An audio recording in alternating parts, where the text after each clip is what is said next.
Log on, tune in, find out. Another good idea from Cambridge.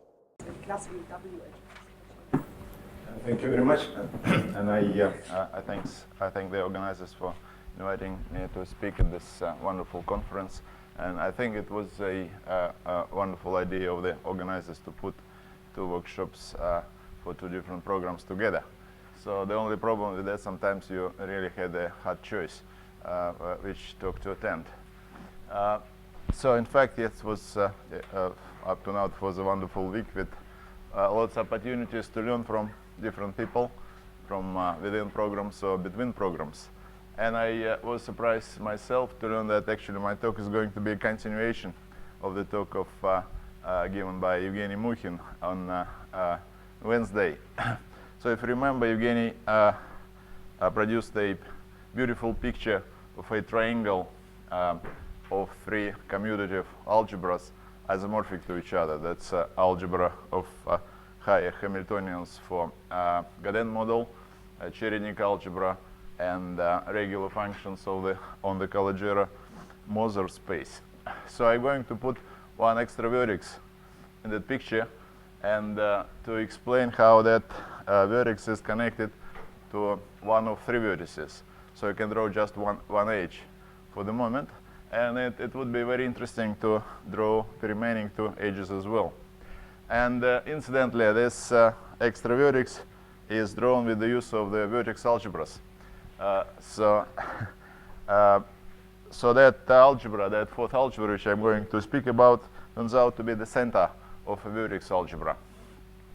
So to briefly to remind you the background of Mukhin's talk, so you'll all studied in about 5 years ago by Algebraic Lie, who observed a remarkable explicit formula for high Hamiltonians for the Gaden model. And on the other hand, this the same Hamiltonians can be constructed by using Frenkel, Feigen, and Reshetikhin approach. So going back to 1994, and so that paper of Feigen, Frenkel, and Reshetikhin did connect vertex algebras with high Hamiltonians, but without explicit formulas though. So they only explain how to get this algebra, but without producing explicit formulas for generators. Well, a bit later, it was proved by Leonid Rybnikov that the subalgebras coming from Algebraic approach and from Feigen, Frenkel, Reshetikhin are actually the same. So, but all this looks rather complicated. So with Alexander Cherov, so this is our joint work with Alexander Cherov, we started to think if there is another more direct way of proving that those high Hamiltonians are actually commuting between themselves. And we found that the language of vertex algebras is probably the most appropriate and provides a certain direct proof of those results. So vertex algebras were already mentioned a number of times during this week, and I probably break the tradition and finally give a definition of a vertex algebra. And so with apologies to the experts, of course. So what are the vertex algebras? So by vertex algebra, we mean a vector space V, which is equipped with additional data y, t, and 1, where y is a map from V to this, y is a linear map from V to a vector space of Laurent series, formal Laurent series with coefficients and endomorphism algebra of V. So 1 is a so-called vacuum vector. It's just certain distinguished element of the space V. And T is an operator from V to V. It's called infinitesimal translation. So there are some axioms which are to be satisfied by this data. So before I list the axioms, so let's also introduce some notation. So we usually write the image of A with respect to this map is written in this form.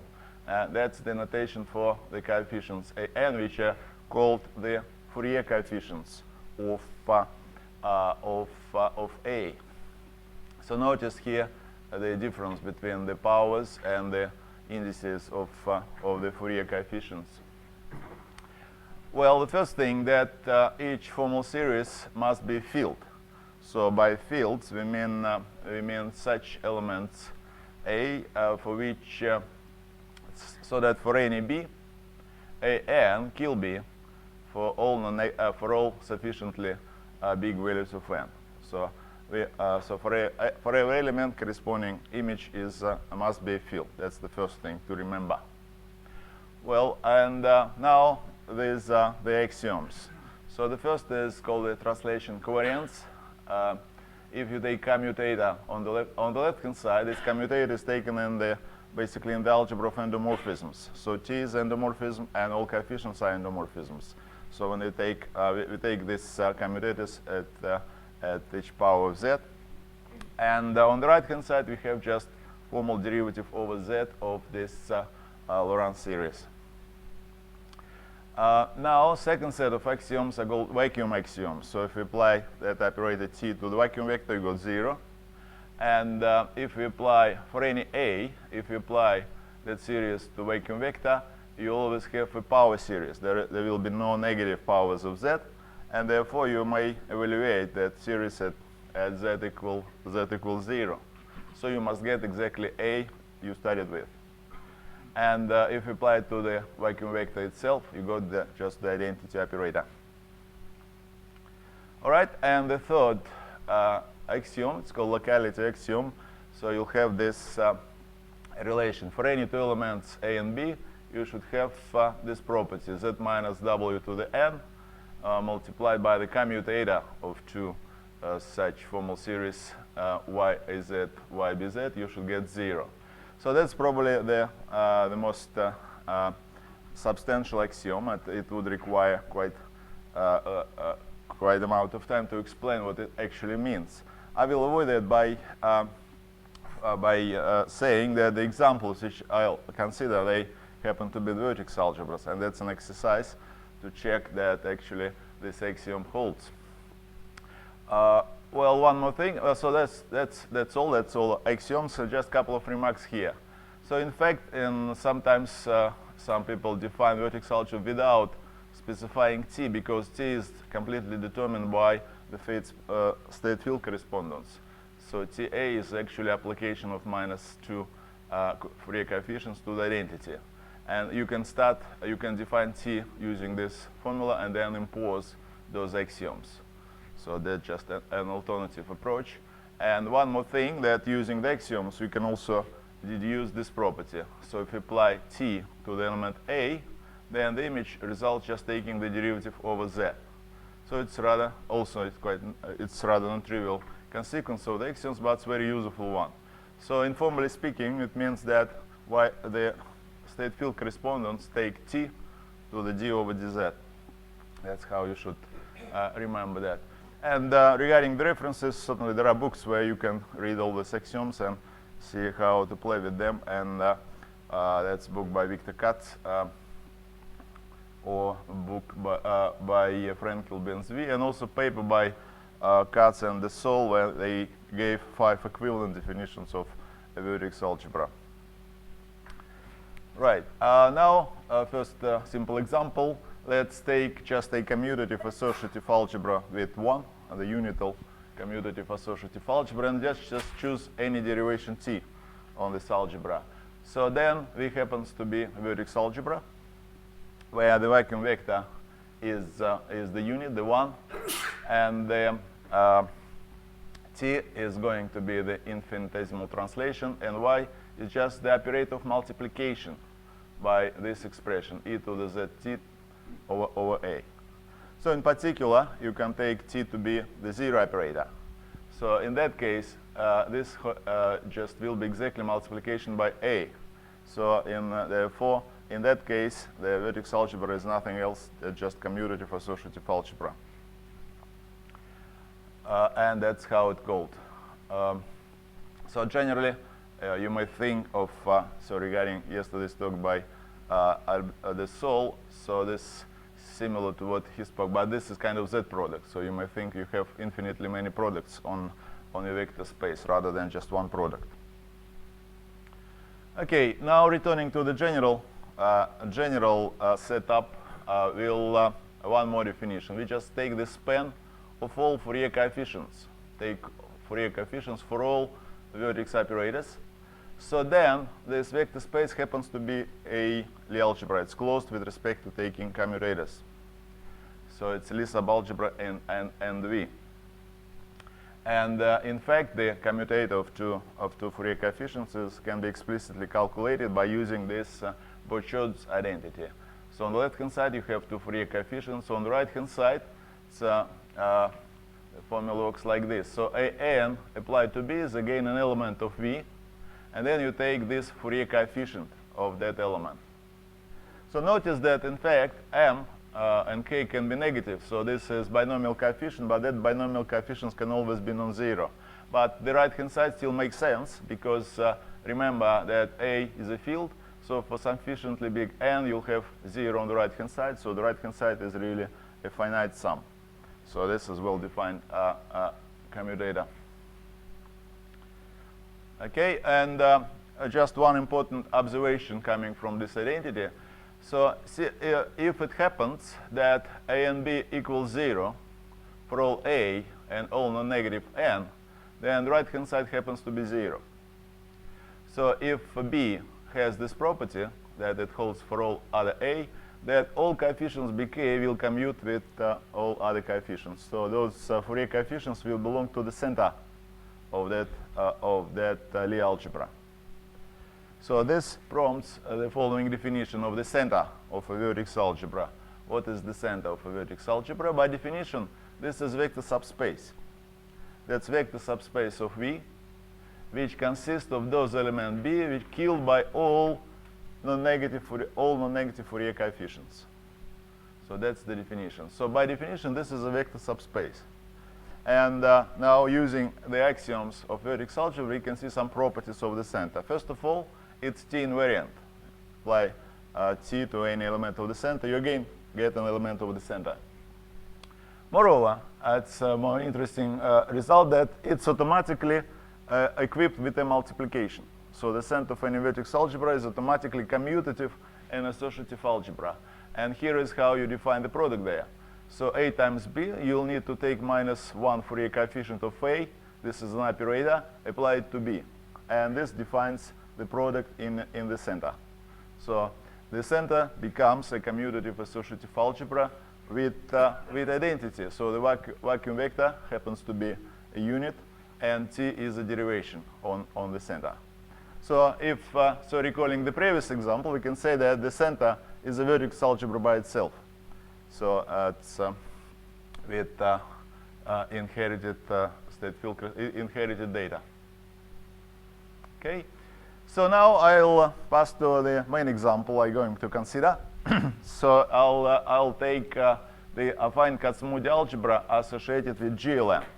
So not SLN as people usually prefer. It's more convenient to work with GLN, paying a little price for this because sometimes you have some extra central elements.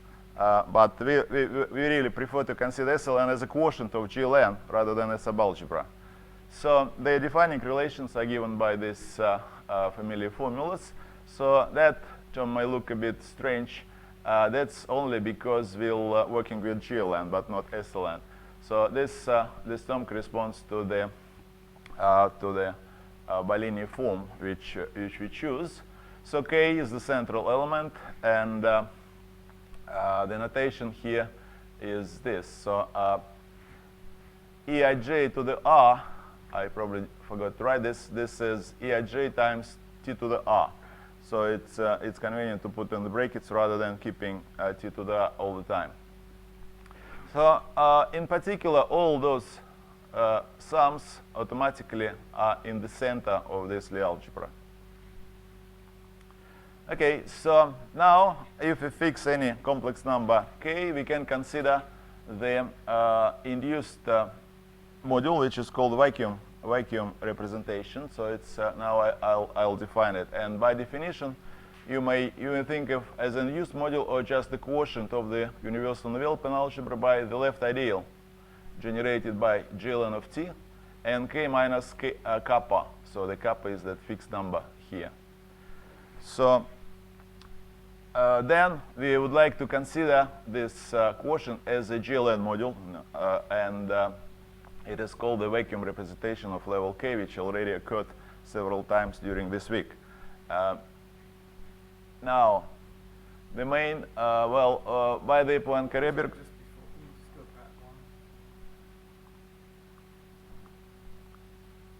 Yeah, so this is a quotient or induced module. It's equivalent definition. I choose quotient because I want 1 to be the vacuum vector, just for convenience. Right. So as a vector space, we can think of this just as a universal enveloping algebra for the negative part. So we only take negative powers of t. So it's Eij of r, where I is strictly negative. That's algebra generated. So the first, the key property here is that this is actually a vertex algebra, and I'll tell you what are the data for that. First of all, the vacuum vector is 1. That's image of 1 in the quotient, and t is this map. It takes vacuum vector to 0, and it's determined by this condition that commutator of t with Eij of r gives you. Basically, commutator with t is minus derivative over small t. And the state field correspondence is defined as by the following rule. So if we apply it to Eij minus 1, we'll have this formal series of z. So we should, probably this needs to be explained if you see this for the first time. So what Eij of m, this is the element of the of our Lie algebra, but we think of this as an operator. So we should get elements of the endomorphism algebra here, and we think of this as an operator in our space, because our vertex algebra is a module over gln hat. So we think of this as operators on V kappa.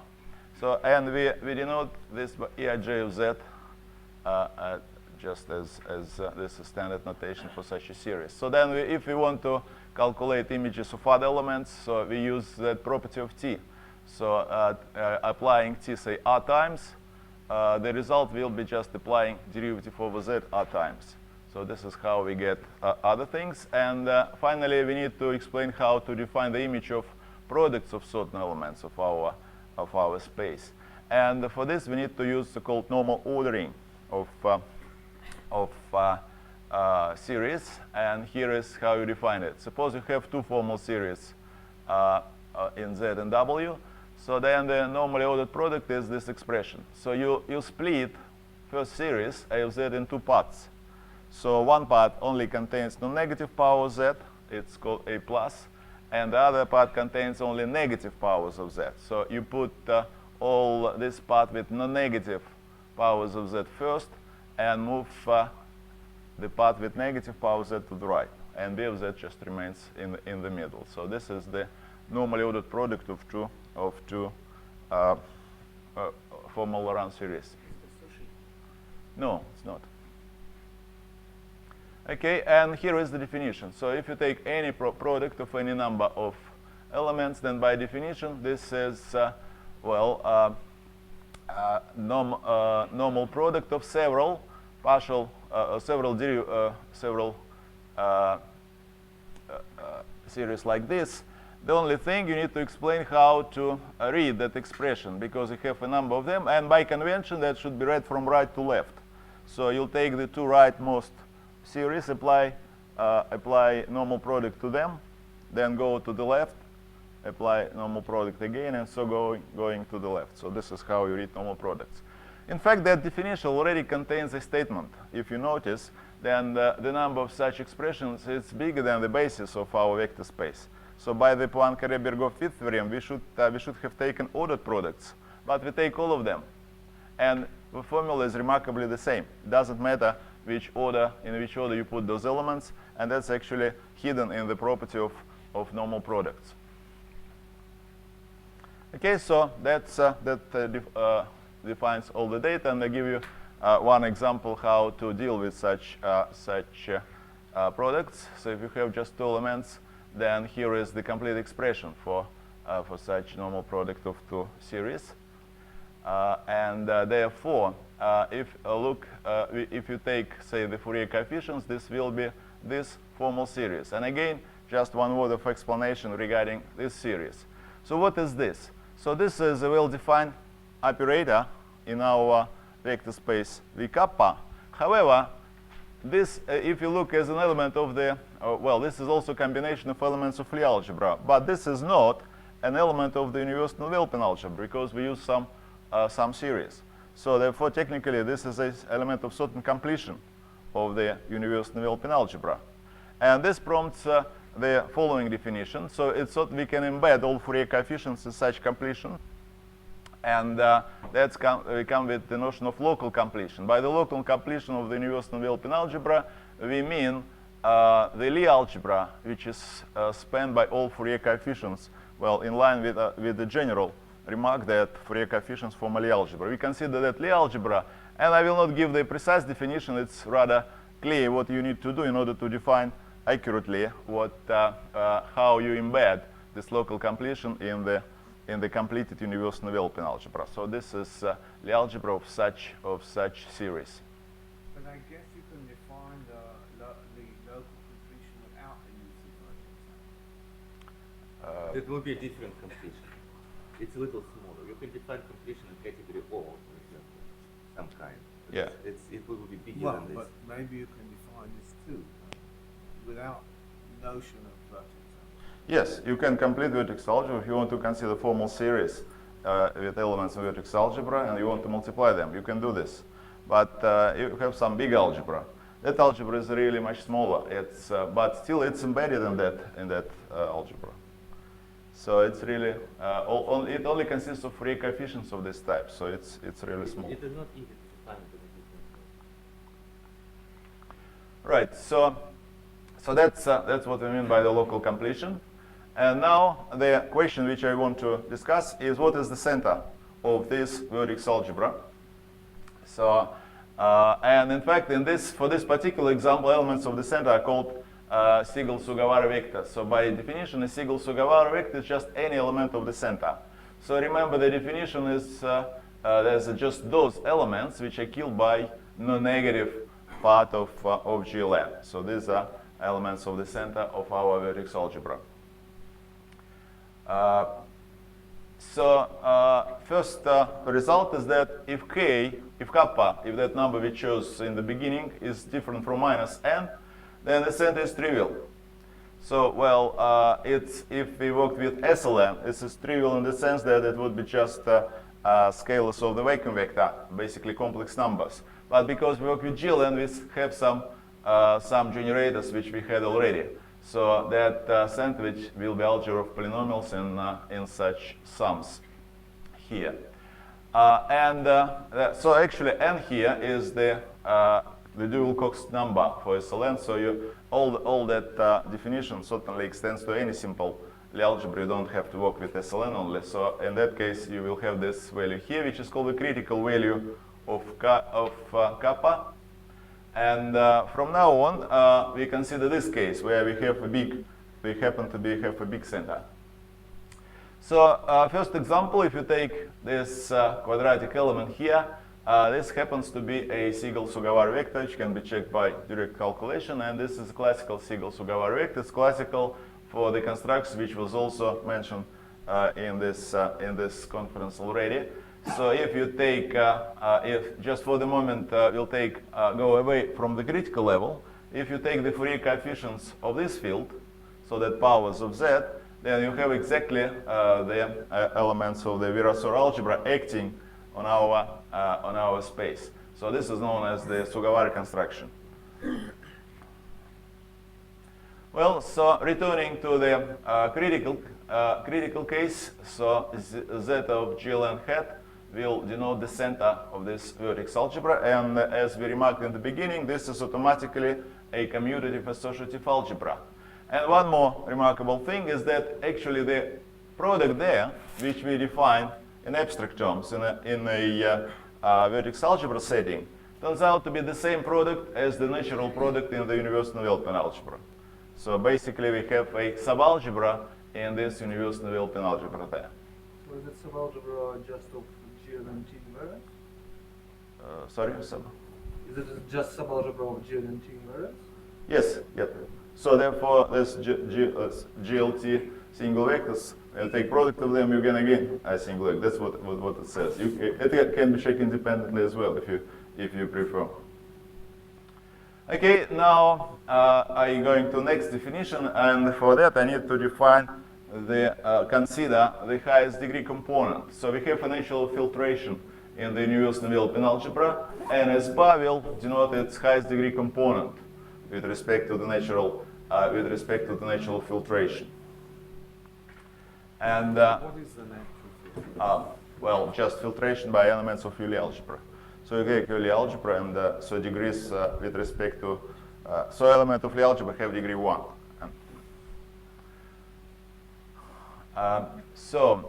Then we can define a complete set of Siegel-Sugawara vectors. Suppose we have n elements, all of them are Siegel-Sugawara vectors, then we call this a complete set if the highest degree components of all those elements coincide with the images of certain algebraically independent generators of the algebra of invariance under the embedding of symmetric algebra to the symmetric algebra with negative part when Eij goes to Eij minus 1. So what this means is you just look at the highest degree in terms of Eij minus 1, and if they happen to be algebraically independent generators of that algebra, we'll got the complete set. So of course we know that these elements, we should have n such elements in this algebra, and they should have degrees 1, 2, and so on up to n. Okay, now turning to some theorem which was proved by several people. So this theorem by Hayashi, Goodman, Woloch, and Fagin-Frenkel, that such complete set exists. In fact, what was proved by the first papers of Hayashi and Goodman, Woloch, they actually produce almost explicit constructions of those elements. So Hayashi did this for ABC types, Goodman and Woloch for A type, and then later Fagin and Frenkel proved that for an arbitrary simple Lie algebra that you always have such set of Siegel-Sugawara vectors, and therefore this gives you explicit description of the center. So the center of this vertex algebra is just the algebra of polynomials in infinitely many variables.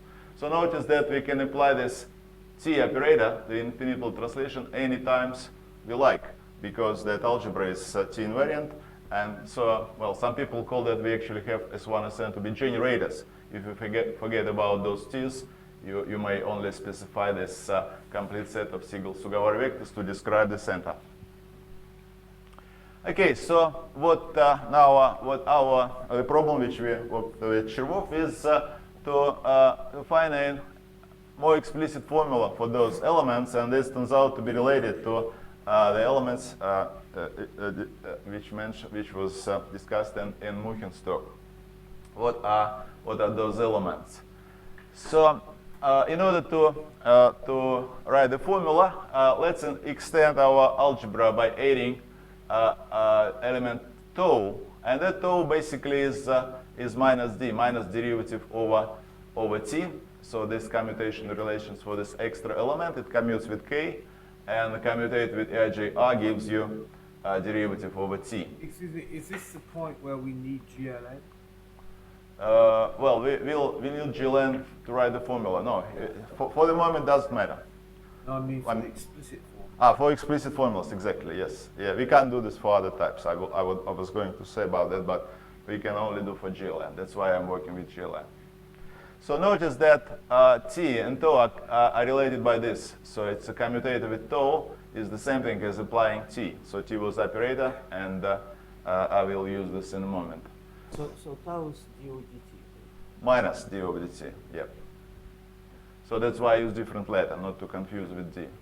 So now if we take any n by n matrix and we introduce its column determinant, so in Muchenstock it was row determinant, but there is a simple passage from column to row determinants. So by definition, that's just this expression. So in each matrix, you start with first column, then take second column, and so on. That's why it's called column determinant. And here is the matrix I want to consider. So you may recognize the same matrix from looking stocks, but slightly different entries here. So this is a matrix whose entries belong to universal built-in algebra. So tau plus Eij. So only on diagonal you add tau, but Enj place you place exactly Eij of -1. So this is n by n matrix, and we want to calculate its column determinant. So we calculate its column determinant, and when we do, you'll have a certain polynomial in tau. So we move all taus to the right, and here is a theorem. But as I explained in the beginning, this is rather reference than an attribution. So the theorem can be derived in different ways, but we only give new proof of that result from that point of view. So if you write that expression, that all the coefficients turns out to be form a complete set of Siegel-Sugawara vectors. So I understand that not everything's commuting. Yeah, you mean in the matrix? Yeah. Yeah, nothing is commuting. It's probably it's right to say. Yeah, so that's why you need to you specify what kind of determinant you want to consider. So, and I give you an example how it works. So therefore, using the general theorem which I mentioned earlier, you'll have a explicit description of the center of the vertex algebra, or the algebra of invariance. That's the same thing. So for n equals 2, you'll just calculate that expression here. So you move tau to the right, which gives you one extra term in those expressions. You have this as S1, the same we had before, and here is S2. So this -2 occurred because we moved tau to the right once. Yeah, I just lost track of how do you work out products between E11 -1? How do you work out these products? They're just products in the enveloping? Yes, that's product inverse. We've forgotten about vertex algebra. You may forget it for the moment. Yes, exactly. Yes, you may think that you work U of t inverse GLN t minus inverse. Think of this as GLN module, and yes, you work there. Okay, so this is an example for n equals 2. And then just a quick remark that if you want to go to SLN, you just need to quotient by this relation, then your S1 will vanish, and S2 will coincide with that canonical quadratic Sugawara element, which I mentioned in the beginning. Okay, a few words about the proof. So the proof relies on the property of so-called mining matrices. So that's, you might see them in the competing program stock by Georgi Falkvi. So I suppose he spoke about those, but unfortunately I couldn't attend that one for the reasons I already explained. So, well, actually the mining matrices were known to other people before, but that name was introduced by paper by Cherov and Falkvi. It's also known in the literature as right quantum matrices. At q equals 1, and some other people also made them before, but maybe that name has chances to survive because it's very short. And, so what is a mining matrix? So it's just matrix over any ring, not necessarily commutative, satisfying these conditions for all possible values of I, j, k, l. So what does this mean? So if you write this for one column, so if you take just one column of entries, those elements are commute between themselves. So in each column they should be pairwise commuting. And if you choose any 2 by 2 submatrix in your matrix, then the 2 by 2 determinant, you can calculate 2 by 2 determinant in at least 2 different ways. Like, so if you write A, B, C, D, then say AD minus CB should be equal DA minus BC. So you can write that formula here. So that's 2 ways of calculating determinants should produce the same answer. Question: is it possible to define this many matrices kind of in more reasonable way, saying? More conceptual way, yes, yes, it is possible. Yes, so in Marin's paper that are defined in this way. So you consider, say, n variables which are sort of Q commuting in a sense. Then you think of those matrices, actually apply that matrix to such a vector, you again have a column of vectors which are Q commuting. So that's sort of equivalent. If you multiply all this business out, you get sort of the same, you get sort of representations of SLN, the fundamental representation. Is that coming into this? Multiplying many matrices or what? I don't quite get the question, I'm afraid. The wedge n of V, the V is a fundamental vector space of dimension n, and wedge n of V gives all the n-dimensional representations of SLN, all the fundamental representations of SLN. Yes. So, and they look like minus. And you get something similar here, that you just get exactly the right number of terms. Right, yes, probably that's... right, I mean, if you write characteristic polynomial in this sense, ordered sense. You mean for... Yeah, if you so you could talk about trace in exterior power of trace of exterior power of this matrix rather than the determinant. Right. Yeah, I think it's... okay.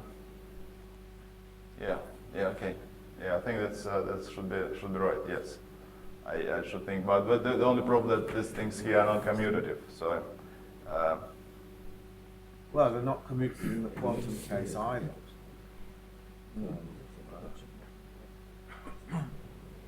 Okay. Yeah, I should think of this. Okay. So now I'll just give one-page proof for this theorem, and. The point is that what you need to do in order to check that this is really an element of the set of the vertex algebra, it is sufficient to check just these two relations, because GLN of T is spanned as a Lie algebra. It is spanned by these elements. You take Ej of zeros for all Ij and take only one element with 1. So say E and N1. That's the only thing you need to check. And when you start, the first relation is in fact quite easy to check. It's the same calculation which you use to check that Capelli determinant is central in the universal novel algebra for GLN. It's not different from that. But when you start checking this, you'll very quickly discover that calculation becomes hopeless, because you'll need to commute ENN1 with something with -1, with producing some extra terms everywhere in your matrix. You need to move it to the right. So in order to keep track of that, you actually need to use the fact that this matrix is actually a Manin matrix. So this is a Manin matrix. And this is used for the derivation of those formulas. Okay, and now one more family. Now using these general properties, which I suppose discussed in the lecture by Falqui, you have some analogs of Newton formula relating determinants and traces. And here is another construction of Siegel-Sugawara vectors. You just take trace of the same matrix which we saw before, tau plus e of -1 to the k. Then take trace of that, move all taus to the right, and look at those coefficients. They all happen to be Siegel-Sugawara vectors. And if only take those elements there are too many of them here, but if you pick up those with the same indices, then you'll get a complete set of Siegel-Sugawara vectors. So this is another construction of complete set of Siegel-Sugawara vectors. So, and we have the same description of the center. I'll give you an example how they look like, and first the formula, which is based on this formula by Cherov and Falqui. This is analog of the Newton formula for those matrices. So here you have, basically you just add some variable u. So if you replace tau by tau plus u, nothing changes. So you can you still have Siegel-Sugawara vectors, and here is derivative over u, and so that all those coefficients are therefore expressed in terms of those S1, Sn elements. Excuse me? Yeah. Do you have any explicit way to switch from the first set of Siegel vector to the second one? Yeah, this is the explicit way, yes. Yeah, oh, right. So, so these are examples. So if you start from some few of them, all of them are written in terms of traces. You just take traces of some products of these E matrices, so it's like E-1, E-2, multiply, take traces. And you can see from here why the first of them. So if let's take n equals 3 for this example. So you look at P11, P22, P33. What are the top degree components, which I spoke about earlier? So this is just E1, and here the top degree is only this term, because this is quadratic term, so we only keep this one, and forget about this. And here, in this long expression, you only keep the first term, the cubic term. So, and the traces of powers, they certainly generators of the in the symmetric algebra, and that's why we'll have this complete set of Siegel-Sugawara vectors in this for this family. All right, now using that result, we can describe the center of the local completion. So to remind you, we'll work with this vertex algebra, and this is notation which we used. So that's only to remind you the definition that the local completion at the critical level is a Lie algebra spanned by the Fourier coefficients of all fields. So, well, now consider different metrics here, and how you get it is by this way: replace tau by dz. So remember that informal rule, so that infinitesimal translation replaced by dz, and the Eij minus 1 goes to Eij. So basically, we applied the state field correspondence to our previous matrix. That's what we get here. And we need to calculate the column determinant of that, but the only thing, we take normally ordered column determinant here. So it may look a bit strange, because we didn't explain how work with dz's, but fortunately, normal product behaves correctly under the derivative, so it satisfies Leibniz rule. So it doesn't matter which order you will simplify your expression. So applying dz first or applying normal product first, you have the same formula. So you write that expression as a move all derivatives to the right, and what you have some fields now. So S1 of z, Sn of z, and here is an example for n equals 2. You need to take normally ordered products here. And similarly for the other family of Siegel-Sugawara vectors, you'll get this fields pkl of z. So which are given, which explicitly given by that. Here, instead of determinant, you need to take normally ordered trace, and also write down as this expression. So by descent of the local completion, what is the center? So this is just the descent of this Lie algebra. However, that Lie algebra contains GL and hat as a subspace. So being in the center actually means that all elements commute with GL and hat. So that's the center, and want to describe it. So now the center of this local completion, so of this Lie algebra is consists of all Fourier coefficients of all differential polynomials in either family of fields. So if you stick to the first family, you need to take S1z, Sn of z. What do I mean by differential polynomials? You can take any derivative over z, multiply them, and take any linear combination. So the corresponding Fourier coefficients will belong to the center, and the whole center is obtained in this way. Okay, now for the remaining part of my talk, I'm going just to explain how these explicit formulas may be used to illustrate some well-known theorems which were proved a long time ago. It's a quarter century ago. About this time, but what's new here is that you can get a better understanding of those theorems, because you have explicit formulas actually illustrating those results. So I'll start with Sugawara operators in Wöhmer modules. So we'll start with a n-tuple of complex numbers and define the usual Wöhmer module of GL and hat of critical level. So it's a universal module generated by sort of vector psi, satisfying well-known conditions. So if you prefer this, just the induced module, it was defined also in some lectures earlier. So it's that psi is an eigenvector for diagonal of the Lie algebra GLN itself. It's scale upper triangle elements of Lie algebra, and it's scaled by all positive elements of in T. And k acts critically, that k is multiplied by minus n. So what is a single vector there? It's a vector which is scaled by the same elements. It's scaled by highest weight is scaled. So eta is killed by J0, J R with positive R. So the point is that we can now produce, under some conditions, we can produce all single vectors in our module. So that was from the paper of those people which I mentioned already by Hayashi, Goodman, Wallach. That's exactly what they did in their paper. So let's introduce the Fourier coefficients of those fields. So then, as soon as you have one single vector and you apply such an operator to that vector, you again get a single vector. For the following reason. Those elements, as you remember, they belong to the center of the local completion. They commute with GLM. So therefore, if you have single vector applying that operator, you get another one. So you can describe single vectors under certain extra conditions. So suppose that our lambda has this property. So basically what is written here, that lambda plus rho is not a dominant. I think it's probably the right translation of this condition here. So if that condition holds, then the whole space of single vectors is described like that. Take any polynomial in these infinitely many variables.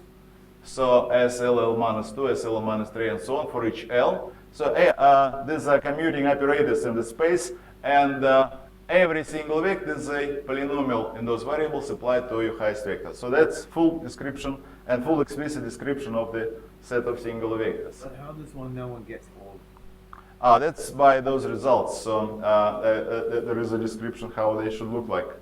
And But this doesn't give any new reason for the idea. no reason, no. I warned you in the beginning that this is just an illustration. So just the additional illustration. Well, in fact, this how Hayashi proved it. So he constructed sort of similar elements to our S1 SM, but his construction was much less explicit. And he has to prove various properties of those elements by different tools. But the application of that you can derive you can prove Katz-Kazhdan conjecture for the character of the irreducible quotient. As soon as you know all single vectors, you can describe them and you prove them this way.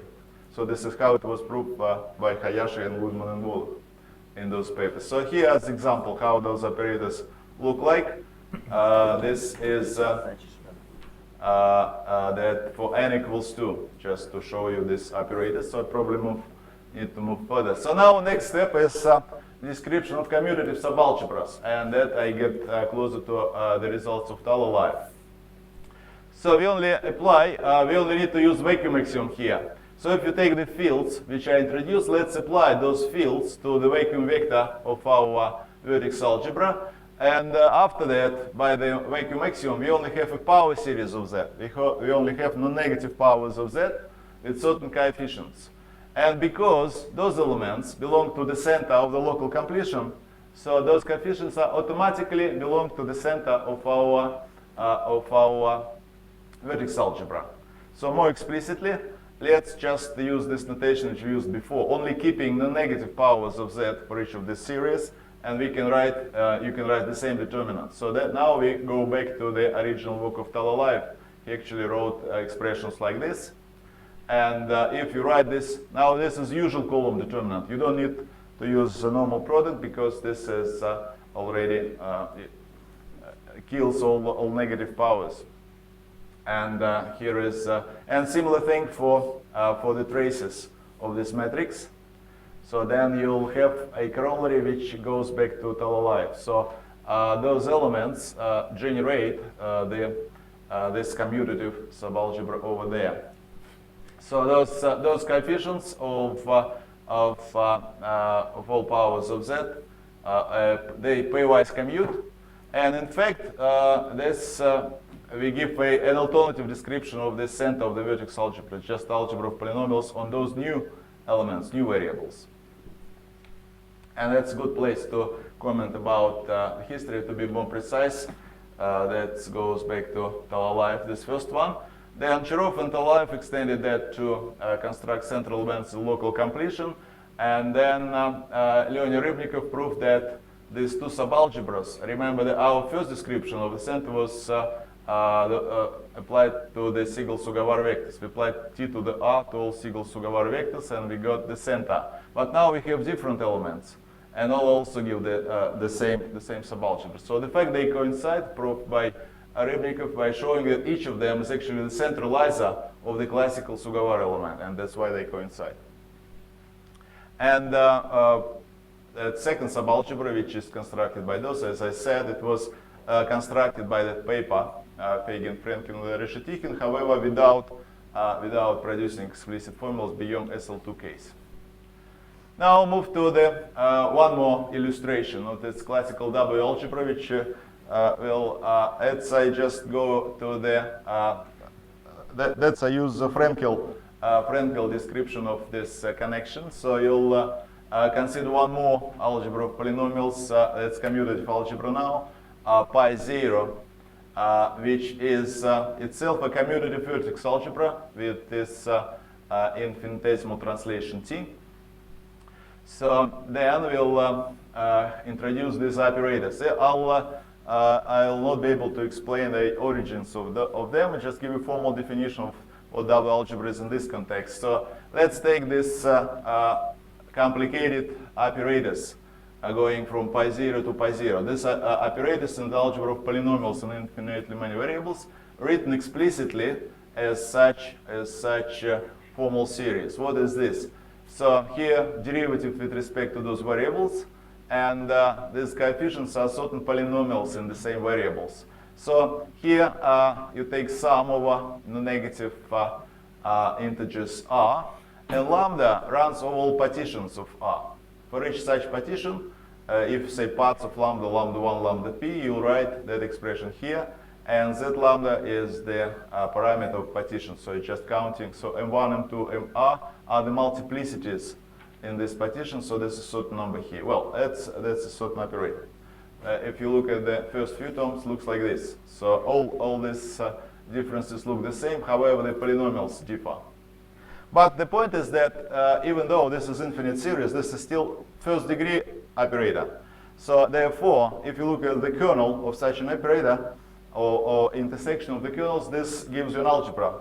By the Leibniz rule, you still have the product of two elements will belong to the same algebra. And that's the definition of the W-algebra associated with GLN. So just intersection of all kernels of all those operators. So that's W-algebra for GLN. And here's a quick example. If it's easy to check directly, those horrible operators do kill each of these elements.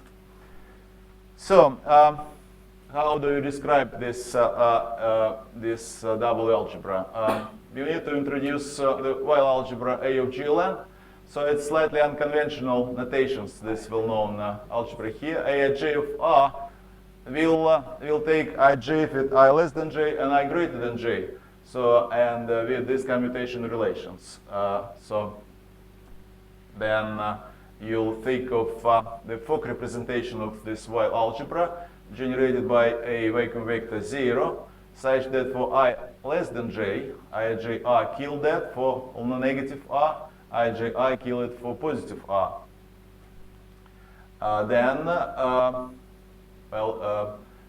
Just an example, let's to see what these relations look like for the simple example for GL2. You have just two generators, A1 to R, A to 1 R with all integers R running over all integers, and the only non-zero commutators are this. So they are, if R plus S is 0, you get this commutation relation. So the Fock representations can be thought of as just a set of polynomials in the complementary set of variables.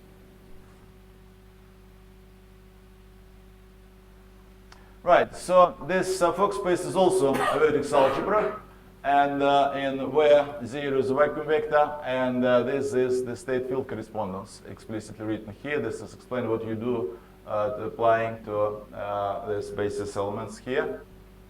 And the key fact, which is goes back to the construction of the so-called Wakimoto modules, Wakimoto 86 for SL2, and then Feigin and Frenkel for general Lie algebra, for arbitrary Lie algebra in 88. So there exists a vertex algebra homomorphism from the vertex algebra I studied with, and the tensor product of these two vertex algebras. And there are explicit formulas for this homomorphism. Only given for n equals 2. However, it can be it's possible to write them explicitly for GLN. So here we use the same normal product as before, and Bij Bi of z is this formal series here. So the point is, if you look back at this homomorphism, that the center of the vertex algebra is entirely contained in the pi 0. So if you look at this homomorphism, let me point out here. So this goes from the here to there. If you only apply it to the center, you always get to the pi 0. You have no component belonging to M of Gn.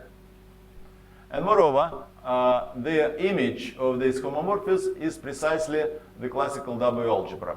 So therefore, using our description of the center, we can calculate the elements or generators of W-algebra explicitly by using this fact. And here is explicit formula. If you take this column determinant, so remember that all coefficients at powers of tau, they belong to the center of the vertex algebra.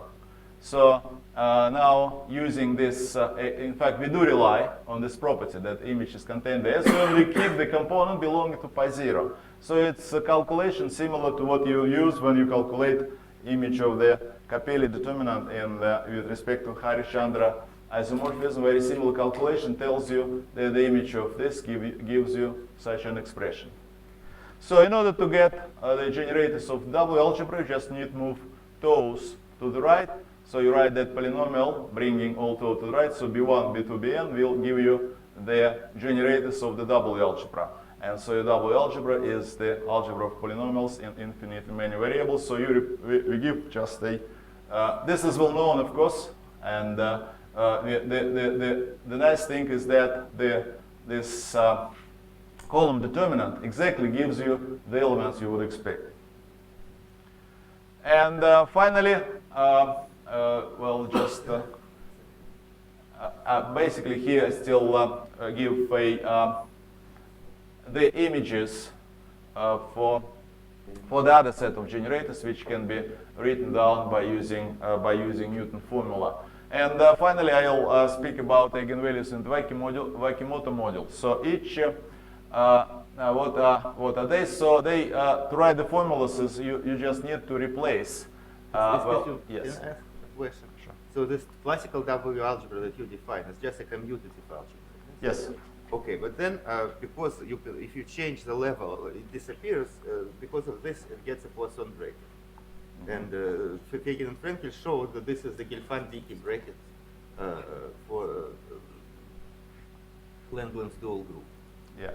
And can you show this using this approach?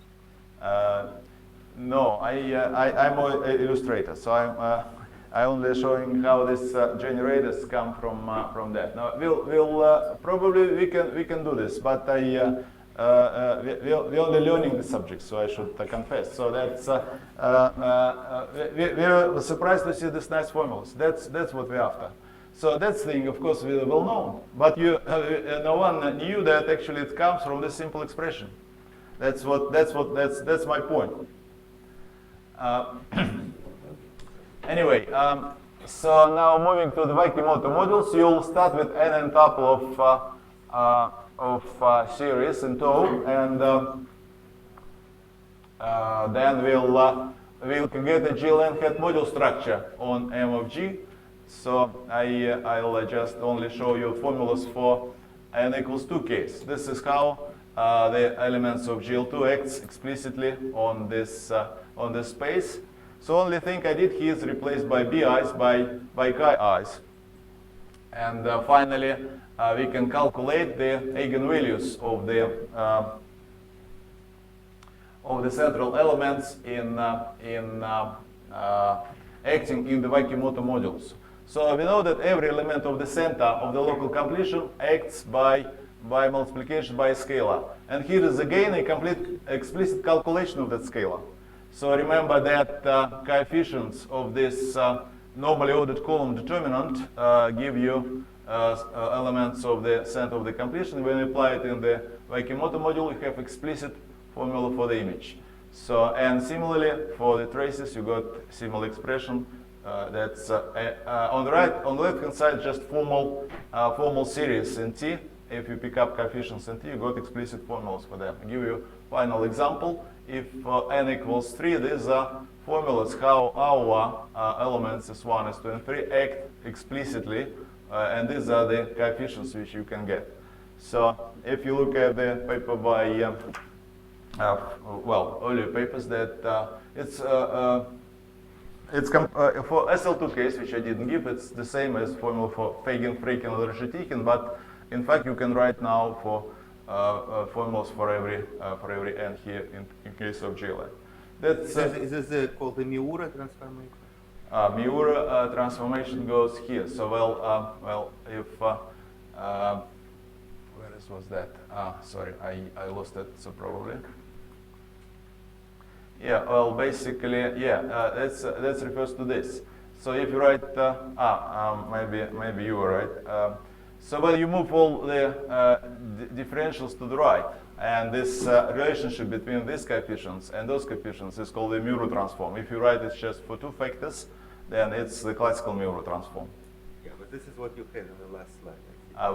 Okay, maybe let's show the last one, or the previous. Yeah, well, yes, for this one, yes, you multiply them, yes, that's what you get. Yeah, so that's probably a good point to stop there. Thank you very much.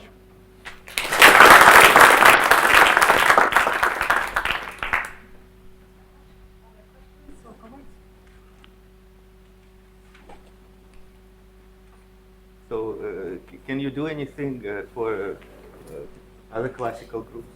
Yeah, that's what Tony asked already. So,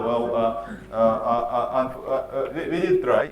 Certainly, that's when we found this proof, we sort of very hopeful to find this for other types. When we did for O5 and O6, and we wrote explicit formulas, but those formulas didn't show any pattern, so we gave up. So, unfortunately, for the moment, we don't have any hope to do this. The other thing, you may try to do this for this superalgebra. It's probably GLMN is the other case, which looks more, which probably more promising rather than classical algebras. So 06 is SL4. Yes. 06. Yes, that's right. But you work in terms of those generally. It doesn't matter. It doesn't matter. You even start with 04. Start of 4 or 3. Or 3 you try or 4. to take determinant in the 6-dimensional representation. Not necessarily determinant. You try what you see. You just combine certain Casimir elements and see it's possible to get a singular vector. And you do write formulas. It's not difficult, but you don't. They don't don't write a determinant or something like this. But maybe we didn't try hard. Okay, it's still. Maybe I will explain after. Okay, I have some suggestions how to do it. Oh, thank you. Questions? This is not the case, and we meet again in 5 minutes. And please, for people who want to leave in the next 2 days, please carefully read the instructions how to leave and what to do. Let's thank the speaker.